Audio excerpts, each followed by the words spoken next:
ರಾಜ್ಯದಲ್ಲಿ ಮೈಕ್ರೋ ಫೈನಾನ್ಸ್ನ ಸಿಬ್ಬಂದಿಯ ಕಾಟ ಹೆಚ್ಚಾಗಿದ್ದು ರಾಜ್ಯ ಸರ್ಕಾರ ಸುಗ್ರೀವಾಜ್ಞೆಯ ಮೂಲಕ ಅದಕ್ಕೆ ಮೂಗುದಾರ ಹಾಕುವಂತಹ ನಿರೀಕ್ಷೆ. ಈಗ ಸುಗ್ರೀವಾಜ್ಞೆಯ ವಿಚಾರ ರಾಜ್ಯಪಾಲರ ಅಂಗಳ ತಲುಪಿದೆ. ಅವರ ಅಂಕಿತ ಬೀಳ್ಬೇಕಷ್ಟೇ ಕೆಲವೇ ಕ್ಷಣಗಳಲ್ಲಿ ಅವರ ಸಹಿ ಕೂಡ ಬೀಳಲಿದೆ ಸುಗ್ರೀವಾಜ್ಞೆಗೆ ಅನ್ನೋದರ ಡೀಟೇಲ್ ಸಿಗ್ತಾ ಇದೆ. ಸುಗ್ರೀವಾಜ್ಞೆಯ ಸಾಧಕ ಬಾಧಕಗಳ ಬಗ್ಗೆ ರಾಜ್ಯಪಾಲರು ಚರ್ಚೆ ಮಾಡ್ತಿದ್ದಾರಂತೆ. ಸುಗ್ರೀವಾಜ್ಞೆ ಪರ ರಾಜ್ಯಪಾಲರ ನಿಲುವು ಅಂಕಿತವಷ್ಟೇ ಬಾಕಿ ಇದೆ. ಫೆಬ್ರವರಿ 3ರಂದು ರಾಜಭವನಕ್ಕೆ ಸಲ್ಲಿಕೆಯಾದಂತಹ ಸುಗ್ರೀವಾಜ್ಞೆ ರಾಜಭವನದ ಸಂದೇಶಕ್ಕಾಗಿ ಕಾನೂನು ಇಲಾಖೆ ಕೂಡ ಕಾಯ್ತಾ ಇದೆ ಅನ್ನೋದರ ಡೀಟೇಲ್ ಸಿಗ್ತಾ ಇದೆ.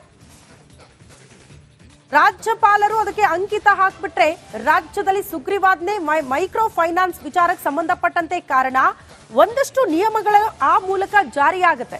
ದಂಡದ ಜೊತೆಗೆ ಶಿಕ್ಷೆ ಇರುತ್ತೆ. ಡಿಸಿಗಳಿಗೆ ವಿಶೇಷಾಧಿಕಾರ ನೀಡಲಾಗುತ್ತೆ. ಎರಡೆರಡು ಸಂಸ್ಥೆಯಿಂದ ಸಾಲ ಕೊಡಬಹುದು, 2 ಲಕ್ಷ ಮೀರಿರಬಾರದು, ಇಂಥ ನಿಯಮಗಳಿದೆ. ಈ ಬಗ್ಗೆ ಮತ್ತಷ್ಟು ಡೀಟೇಲ್ಸ್ ಅನ್ನ ಕೊಡ್ತಾ ಹೋಗ್ತಾರೆ ಪೊಲಿಟಿಕಲ್ ಬ್ಯೂರೋ ಹೆಡ್ ವಿಜಯ್ ನೇರ ಸಂಪರ್ಕದಲ್ಲಿ ಜಾಯಿನ್ ಆಗ್ತಿದ್ದಾರೆ. ವಿಜಯ್, ಬಹಳ ನಿರೀಕ್ಷೆ ಇದೆ ಸುಗ್ರೀವಾಜ್ಞೆಯ ಮೂಲಕ ಈ ಮೈಕ್ರೋ ಫೈನಾನ್ಸ್ಗೆ ಬ್ರೇಕ್ ಬೀಳಬಹುದು, ಆ ಮೂಲಕ ಜನ ನಿಟ್ಟುಸಿರು ಬಿಡಬಹುದು ಅಂತ. ಕೊನೆ ಕ್ಷಣದ ಕಸರತ್ತ, ರಾಜ್ಯಪಾಲರ ಅಂಕಿತ ಬಿದ್ಬಿಟ್ರೆ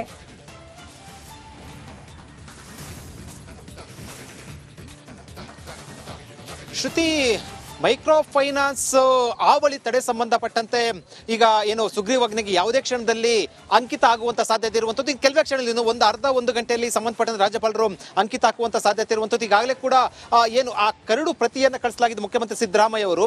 ಈಗ ಇದಕ್ಕೆ ರಾಜ್ಯಪಾಲರು ಸಹಮತವನ್ನು ವ್ಯಕ್ತಪಡಿಸಿರುವಂತದ್ದು. ಬಹುತೇಕವಾಗಿ ಒಂದಷ್ಟು 2-3 ಬದಲಾವಣೆ ಸಂಬಂಧಪಟ್ಟಂತೆ ಕೇಳಿದ್ರು, ಸ್ಪಷ್ಟನೆ ಕೇಳಿದ್ರು. ಆ ಸ್ಪಷ್ಟನೆ ಕೂಡ ರಾಜ್ಯ ಸರ್ಕಾರ ಕೊಟ್ಟಿರುವಂತದ್ದು.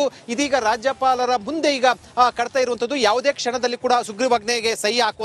ಸುಗ್ರೀವಾಜ್ಞೆ ಸಹಿ ಆಗಿದ ಮರುಕ್ಷಣವೇ ಕೂಡ ಆ ಸುಗ್ರೀವಾಜ್ಞೆ ಜಾರಿಗೆ ಬರುವಂಥದ್ದು. ಯಾಕಂದ್ರೆ ಕಳೆದ 12 ದಿವಸಗಳಿಂದ ಕೂಡ ಈ ಸಂಬಂಧಪಟ್ಟಂತೆ ಹಲವಾರು ಸಭೆಗಳನ್ನು ನಡೆಸಿರುವಂಥದ್ದು ಮತ್ತು ಕಳೆದ 15 ದಿವಸಗಳಿಂದ ಈಚೆಗೆ ಸುಮಾರು 28-30 ಜನ ಈ ಒಂದು ಮೈಕ್ರೋ ಫೈನಾನ್ಸ್ ನ ಹಾವಳಿಗೆ ಸಾವನ್ನಪ್ಪಿರುವಂಥದ್ದು. ಇದರ ತಡೆಗೆ ಮತ್ತು ಜೊತೆಗೆ ಇದರಲ್ಲಿ ಈ ಒಂದು ಮಸೂದೆಯಲ್ಲಿ 10 ವರ್ಷಗಳ ಕಾಲ ಶಿಕ್ಷೆ ಇರುವಂಥದ್ದು, ಯಾರ್ಯಾರು ಏನು ಕಾನೂನು ಬಾಹಿರವಾಗಿ ಇದೇ ರೀತಿ ಸಾಲ ಕೊಟ್ಟಿರ್ತಾರೆ ಅನ್ನೋ ಸಂಬಂಧಪಟ್ಟಂತೆ ಮತ್ತು ಜೊತೆಗೆ ಏನು ದಂಡ ಕೂಡ ಇರುವಂಥದ್ದು.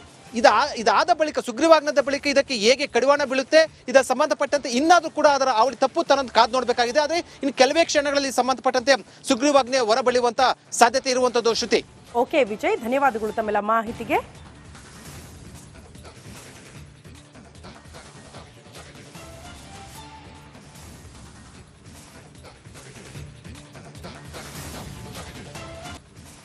ರಾಜ್ಯದಲ್ಲಿ ಮೈಕ್ರೋ ಫೈನಾನ್ಸ್ನ ಸಿಬ್ಬಂದಿಯ ಕಾಟ ಹೆಚ್ಚಾಗಿದ್ದು ರಾಜ್ಯ ಸರ್ಕಾರ ಸುಗ್ರೀವಾಜ್ಞೆಯ ಮೂಲಕ ಅದಕ್ಕೆ ಮೂಗುದಾರ ಹಾಕುವಂತಹ ನಿರೀಕ್ಷೆ. ಈಗ ಸುಗ್ರೀವಾಜ್ಞೆಯ ವಿಚಾರ ರಾಜ್ಯಪಾಲರ ಅಂಗಳ ತಲುಪಿದೆ. ಅವರ ಅಂಕಿತ ಬೀಳ್ಬೇಕಷ್ಟೇ ಕೆಲವೇ ಕ್ಷಣಗಳಲ್ಲಿ ಅವರ ಸಹಿ ಕೂಡ ಬೀಳಲಿದೆ ಸುಗ್ರೀವಾಜ್ಞೆಗೆ ಅನ್ನೋದರ ಡೀಟೇಲ್ ಸಿಗ್ತಾ ಇದೆ. ಸುಗ್ರೀವಾಜ್ಞೆಯ ಸಾಧಕ ಬಾಧಕಗಳ ಬಗ್ಗೆ ರಾಜ್ಯಪಾಲರು ಚರ್ಚೆ ಮಾಡ್ತಿದ್ದಾರಂತೆ. ಸುಗ್ರೀವಾಜ್ಞೆ ಪರ ರಾಜ್ಯಪಾಲರ ನಿಲುವು ಅಂಕಿತವಷ್ಟೇ ಬಾಕಿ ಇದೆ. ಫೆಬ್ರವರಿ 3ರಂದು ರಾಜಭವನಕ್ಕೆ ಸಲ್ಲಿಕೆಯಾದಂತಹ ಸುಗ್ರೀವಾಜ್ಞೆ ರಾಜಭವನದ ಸಂದೇಶಕ್ಕಾಗಿ ಕಾನೂನು ಇಲಾಖೆ ಕೂಡ ಕಾಯ್ತಾ ಇದೆ ಅನ್ನೋದರ ಡೀಟೇಲ್ ಸಿಗ್ತಾ ಇದೆ. ರಾಜ್ಯಪಾಲರು ಅದಕ್ಕೆ ಅಂಕಿತ ಹಾಕ್ಬಿಟ್ರೆ ರಾಜ್ಯದಲ್ಲಿ ಸುಗ್ರೀವಾಜ್ಞೆ ಮೈಕ್ರೋ ಫೈನಾನ್ಸ್ ವಿಚಾರಕ್ಕೆ ಸಂಬಂಧಪಟ್ಟಂತೆ ಕಾರಣ ಒಂದಷ್ಟು ನಿಯಮಗಳು ಆ ಮೂಲಕ ಜಾರಿಯಾಗುತ್ತೆ. ದಂಡದ ಜೊತೆಗೆ ಶಿಕ್ಷೆ ಇರುತ್ತೆ. ಡಿಸಿಗಳಿಗೆ ವಿಶೇಷಾಧಿಕಾರ ನೀಡಲಾಗುತ್ತೆ. ಎರಡೆರಡು ಸಂಸ್ಥೆಯಿಂದ ಸಾಲ ಕೊಡಬಹುದು, 2 ಲಕ್ಷ ಮೀರಿರಬಾರದು, ಇಂಥ ನಿಯಮಗಳಿದೆ. ಈ ಬಗ್ಗೆ ಮತ್ತಷ್ಟು ಡೀಟೇಲ್ಸ್ ಅನ್ನ ಕೊಡ್ತಾ ಹೋಗ್ತಾರೆ ಪೊಲಿಟಿಕಲ್ ಬ್ಯೂರೋ ಹೆಡ್ ವಿಜಯ್ ನೇರ ಸಂಪರ್ಕದಲ್ಲಿ ಜಾಯಿನ್ ಆಗ್ತಿದ್ದಾರೆ.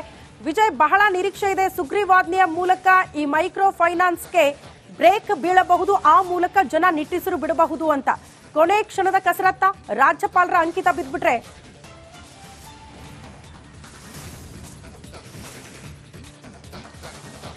ಶ್ರುತಿ, ಮೈಕ್ರೋ ಫೈನಾನ್ಸ್ ಆವಳಿ ತಡೆ ಸಂಬಂಧಪಟ್ಟಂತೆ ಈಗ ಏನು ಸುಗ್ರೀವಾಜ್ಞೆಗೆ ಯಾವುದೇ ಕ್ಷಣದಲ್ಲಿ ಅಂಕಿತ ಆಗುವಂತ ಸಾಧ್ಯತೆ ಇರುವಂತದ್ದು. ಈಗ ಕೆಲವೇ ಕ್ಷಣದಲ್ಲಿ ಒಂದು ಅರ್ಧ ಒಂದು ಗಂಟೆಯಲ್ಲಿ ಸಂಬಂಧಪಟ್ಟಂತೆ ರಾಜ್ಯಪಾಲರು ಅಂಕಿತ ಹಾಕುವಂತ ಸಾಧ್ಯತೆ ಇರುವಂತದ್ದು. ಈಗಾಗಲೇ ಕೂಡ ಏನು ಆ ಕರಡು ಪ್ರತಿಯನ್ನು ಕಳಿಸಲಾಗಿದೆ ಮುಖ್ಯಮಂತ್ರಿ ಸಿದ್ದರಾಮಯ್ಯ ಅವರು. ಈಗ ಇದಕ್ಕೆ ರಾಜ್ಯಪಾಲರು ಸಹಮತವನ್ನು ವ್ಯಕ್ತಪಡಿಸಿರುವಂತದ್ದು. ಬಹುತೇಕವಾಗಿ ಒಂದಷ್ಟು 2-3 ಬದಲಾವಣೆ ಸಂಬಂಧಪಟ್ಟಂತೆ ಕೇಳಿದ್ರು, ಸ್ಪಷ್ಟನೆ ಕೇಳಿದ್ರು. ಆ ಸ್ಪಷ್ಟನೆ ಕೂಡ ರಾಜ್ಯ ಸರ್ಕಾರ ಕೊಟ್ಟಿರುವಂತದ್ದು. ಇದೀಗ ರಾಜ್ಯಪಾಲರ ಮುಂದೆ ಈಗ ಕಡ್ತಾ ಇರುವಂತದ್ದು ಯಾವುದೇ ಕ್ಷಣದಲ್ಲಿ ಕೂಡ ಸುಗ್ರೀವಾಜ್ಞೆಗೆ ಸಹಿ ಹಾಕುವ ಹಾಕುವಂಥದ್ದು. ಸುಗ್ರೀವಾಜ್ಞೆ ಸಹಿ ಆಗಿದ ಮರುಕ್ಷಣವೇ ಕೂಡ ಆ ಸುಗ್ರೀವಾಜ್ಞೆ ಜಾರಿಗೆ ಬರುವಂಥದ್ದು. ಯಾಕಂದ್ರೆ ಕಳೆದ 12 ದಿವಸಗಳಿಂದ ಕೂಡ ಈ ಸಂಬಂಧಪಟ್ಟಂತೆ ಹಲವಾರು ಸಭೆಗಳನ್ನು ನಡೆಸಿರುವಂಥದ್ದು ಮತ್ತು ಕಳೆದ 15 ದಿವಸಗಳಿಂದ ಈಚೆಗೆ ಸುಮಾರು 28ರಿಂದ 30 ಜನ ಈ ಒಂದು ಮೈಕ್ರೋ ಫೈನಾನ್ಸ್ನ ಹಾವಳಿಗೆ ಸಾವನ್ನಪ್ಪಿರುವಂಥದ್ದು. ಇದರ ತಡೆಗೆ ಮತ್ತು ಜೊತೆಗೆ ಇದರಲ್ಲಿ ಈ ಒಂದು ಮಸೂದೆಯಲ್ಲಿ 10 ವರ್ಷಗಳ ಕಾಲ ಶಿಕ್ಷೆ ಇರುವಂಥದ್ದು, ಯಾರ್ಯಾರು ಏನು ಕಾನೂನು ಬಾಹಿರವಾಗಿ ಇದೇ ರೀತಿ ಸಾಲ ಕೊಟ್ಟಿರ್ತಾರೆ ಅನ್ನೋ ಸಂಬಂಧಪಟ್ಟಂತೆ ಮತ್ತು ಜೊತೆಗೆ ಏನು ದಂಡ ಕೂಡ ಇರುವಂಥದ್ದು. ಇದಾದ ಬಳಿಕ ಸುಗ್ರೀವಾಜ್ಞದ ಬಳಿಕ ಇದಕ್ಕೆ ಹೇಗೆ ಕಡಿವಾಣ ಬೀಳುತ್ತೆ, ಇದರ ಸಂಬಂಧಪಟ್ಟಂತೆ ಇನ್ನಾದ್ರೂ ಕೂಡ ಅದರ ಅವಳಿ ತಪ್ಪು ತನ್ನನ್ನು ಕಾದು ನೋಡಬೇಕಾಗಿದೆ. ಆದರೆ ಇನ್ನು ಕೆಲವೇ ಕ್ಷಣಗಳಲ್ಲಿ ಸಂಬಂಧಪಟ್ಟಂತೆ ಸುಗ್ರೀವಾಜ್ಞೆ ಹೊರಬೀಳುವಂತ ಸಾಧ್ಯತೆ ಇರುವಂಥದ್ದು. ಶ್ರುತಿ. ಓಕೆ ವಿಜಯ್, ಧನ್ಯವಾದಗಳು ತಮ್ಮೆಲ್ಲ ಮಾಹಿತಿಗೆ.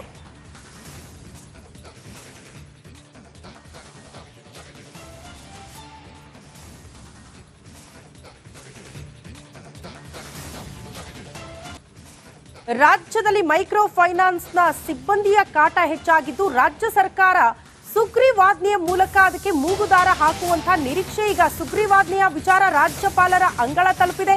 ಅವರ ಅಂಕಿತ ಬೀಳ್ಬೇಕಷ್ಟೇ ಕೆಲವೇ ಕ್ಷಣಗಳಲ್ಲಿ, ಅವರ ಸಹಿ ಕೂಡ ಬೀಳಲಿದೆ ಸುಗ್ರೀವಾಜ್ಞೆಗೆ ಅನ್ನೋದರ ಡೀಟೇಲ್ ಸಿಗ್ತಾ ಇದೆ. ಸುಗ್ರೀವಾಜ್ಞೆಯ ಸಾಧಕ ಬಾಧಕಗಳ ಬಗ್ಗೆ ರಾಜ್ಯಪಾಲರು ಚರ್ಚೆ ಮಾಡ್ತಿದ್ದಾರಂತೆ. ಸುಗ್ರೀವಾಜ್ಞೆ ಪರ ರಾಜ್ಯಪಾಲರ ನಿಲುವು ಅಂಕಿತವಷ್ಟೇ ಬಾಕಿ ಇದೆ. ಫೆಬ್ರವರಿ 3ರಂದು ರಾಜಭವನಕ್ಕೆ ಸಲ್ಲಿಕೆಯಾದಂತಹ ಸುಗ್ರೀವಾಜ್ಞೆ, ರಾಜಭವನದ ಸಂದೇಶಕ್ಕಾಗಿ ಕಾನೂನು ಇಲಾಖೆ ಕೂಡ ಕಾಯ್ತಾ ಇದೆ ಅನ್ನೋದ್ರ ಡೀಟೇಲ್ ಸಿಗ್ತಾ ಇದೆ. ರಾಜ್ಯಪಾಲರು ಅದಕ್ಕೆ ಅಂಕಿತ ಹಾಕ್ಬಿಟ್ರೆ ರಾಜ್ಯದಲ್ಲಿ ಸುಗ್ರೀವಾಜ್ಞೆ ಮೈಕ್ರೋ ಫೈನಾನ್ಸ್ ವಿಚಾರಕ್ಕೆ ಸಂಬಂಧಪಟ್ಟಂತೆ ಕಾರಣ ಒಂದಷ್ಟು ನಿಯಮಗಳು ಆ ಮೂಲಕ ಜಾರಿಯಾಗುತ್ತೆ. ದಂಡದ ಜೊತೆಗೆ ಶಿಕ್ಷೆ ಇರುತ್ತೆ. ಡಿಸಿಗಳಿಗೆ ವಿಶೇಷಾಧಿಕಾರ ನೀಡಲಾಗುತ್ತೆ. ಎರಡೆರಡು ಸಂಸ್ಥೆಯಿಂದ ಸಾಲ ಕೊಡಬಹುದು, 2 ಲಕ್ಷ ಮೀರಿರಬಾರದು, ಇಂಥ ನಿಯಮಗಳಿದೆ. ಈ ಬಗ್ಗೆ ಮತ್ತಷ್ಟು ಡೀಟೇಲ್ಸ್ ಅನ್ನ ಕೊಡ್ತಾ ಹೋಗ್ತಾರೆ ಪೊಲಿಟಿಕಲ್ ಬ್ಯೂರೋ ಹೆಡ್ ವಿಜಯ್ ನೇರ ಸಂಪರ್ಕದಲ್ಲಿ ಜಾಯಿನ್ ಆಗ್ತಿದ್ದಾರೆ. ವಿಜಯ್, ಬಹಳ ನಿರೀಕ್ಷೆ ಇದೆ ಸುಗ್ರೀವಾಜ್ಞೆಯ ಮೂಲಕ ಈ ಮೈಕ್ರೋ ಫೈನಾನ್ಸ್ಗೆ ಬ್ರೇಕ್ ಬೀಳಬಹುದು, ಆ ಮೂಲಕ ಜನ ನಿಟ್ಟುಸಿರು ಬಿಡಬಹುದು ಅಂತ. ಕೊನೆ ಕ್ಷಣದ ಕಸರತ್ತ, ರಾಜ್ಯಪಾಲರ ಅಂಕಿತ ಬಿದ್ಬಿಟ್ರೆ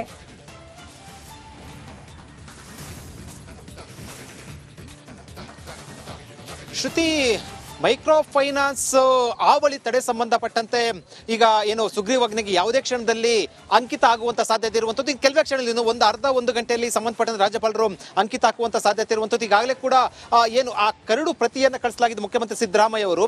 ಈಗ ಇದಕ್ಕೆ ರಾಜ್ಯಪಾಲರು ಸಹಮತವನ್ನು ವ್ಯಕ್ತಪಡಿಸಿರುವಂತದ್ದು. ಬಹುತೇಕವಾಗಿ ಒಂದು 2-3 ಬದಲಾವಣೆ ಸಂಬಂಧಪಟ್ಟಂತೆ ಕೇಳಿದ್ರು, ಸ್ಪಷ್ಟನೆ ಕೇಳಿದ್ರು. ಆ ಸ್ಪಷ್ಟನೆ ಕೂಡ ರಾಜ್ಯ ಸರ್ಕಾರ ಕೊಟ್ಟಿರುವಂತದ್ದು. ಇದೀಗ ರಾಜ್ಯಪಾಲರ ಮುಂದೆ ಈಗ ಕಡ್ತಾ ಇರುವಂತದ್ದು, ಯಾವುದೇ ಕ್ಷಣದಲ್ಲಿ ಕೂಡ ಸುಗ್ರೀವಾಜ್ಞೆಗೆ ಸಹಿ ಹಾಕುವಂಥದ್ದು. ಸುಗ್ರೀವಾಜ್ಞೆ ಸಹಿ ಆಗಿದ ಮರುಕ್ಷಣವೇ ಕೂಡ ಆ ಸುಗ್ರೀವಾಜ್ಞೆ ಜಾರಿಗೆ ಬರುವಂಥದ್ದು. ಯಾಕಂದ್ರೆ ಕಳೆದ 12 ದಿವಸಗಳಿಂದ ಕೂಡ ಈ ಸಂಬಂಧಪಟ್ಟಂತೆ ಹಲವಾರು ಸಭೆಗಳನ್ನು ನಡೆಸಿರುವಂಥದ್ದು ಮತ್ತು ಕಳೆದ 15 ದಿವಸಗಳಿಂದ ಈಚೆಗೆ ಸುಮಾರು 28ರಿಂದ 30 ಜನ ಈ ಒಂದು ಮೈಕ್ರೋ ಫೈನಾನ್ಸ್ನ ಹಾವಳಿಗೆ ಸಾವನ್ನಪ್ಪಿರುವಂಥದ್ದು. ಇದರ ತಡೆಗೆ ಮತ್ತು ಜೊತೆಗೆ ಇದರಲ್ಲಿ ಈ ಒಂದು ಮಸೂದೆಯಲ್ಲಿ 10 ವರ್ಷಗಳ ಕಾಲ ಶಿಕ್ಷೆ ಇರುವಂಥದ್ದು, ಯಾರ್ಯಾರು ಏನು ಕಾನೂನು ಬಾಹಿರವಾಗಿ ಇದೇ ರೀತಿ ಸಾಲ ಕೊಟ್ಟಿರ್ತಾರೆ ಅನ್ನೋ ಸಂಬಂಧಪಟ್ಟಂತೆ ಮತ್ತು ಜೊತೆಗೆ ಏನು ದಂಡ ಕೂಡ ಇರುವಂಥದ್ದು. ಇದಾದ ಬಳಿಕ ಸುಗ್ರೀವಾಜ್ಞದ ಬಳಿಕ ಇದಕ್ಕೆ ಹೇಗೆ ಕಡಿವಾಣ ಬೀಳುತ್ತೆ, ಇದರ ಸಂಬಂಧಪಟ್ಟಂತೆ ಇನ್ನಾದ್ರೂ ಕೂಡ ಅದರ ಅವಳಿ ತಪ್ಪು ತನ್ನನ್ನು ಕಾದು ನೋಡಬೇಕಾಗಿದೆ. ಆದರೆ ಇನ್ನು ಕೆಲವೇ ಕ್ಷಣಗಳಲ್ಲಿ ಸಂಬಂಧಪಟ್ಟಂತೆ ಸುಗ್ರೀವಾಜ್ಞೆ ಹೊರಬೀಳುವಂತ ಸಾಧ್ಯತೆ ಇರುವಂತದ್ದು. ಶ್ರುತಿ. ಓಕೆ ವಿಜಯ್, ಧನ್ಯವಾದಗಳು ತಮ್ಮೆಲ್ಲ ಮಾಹಿತಿಗೆ.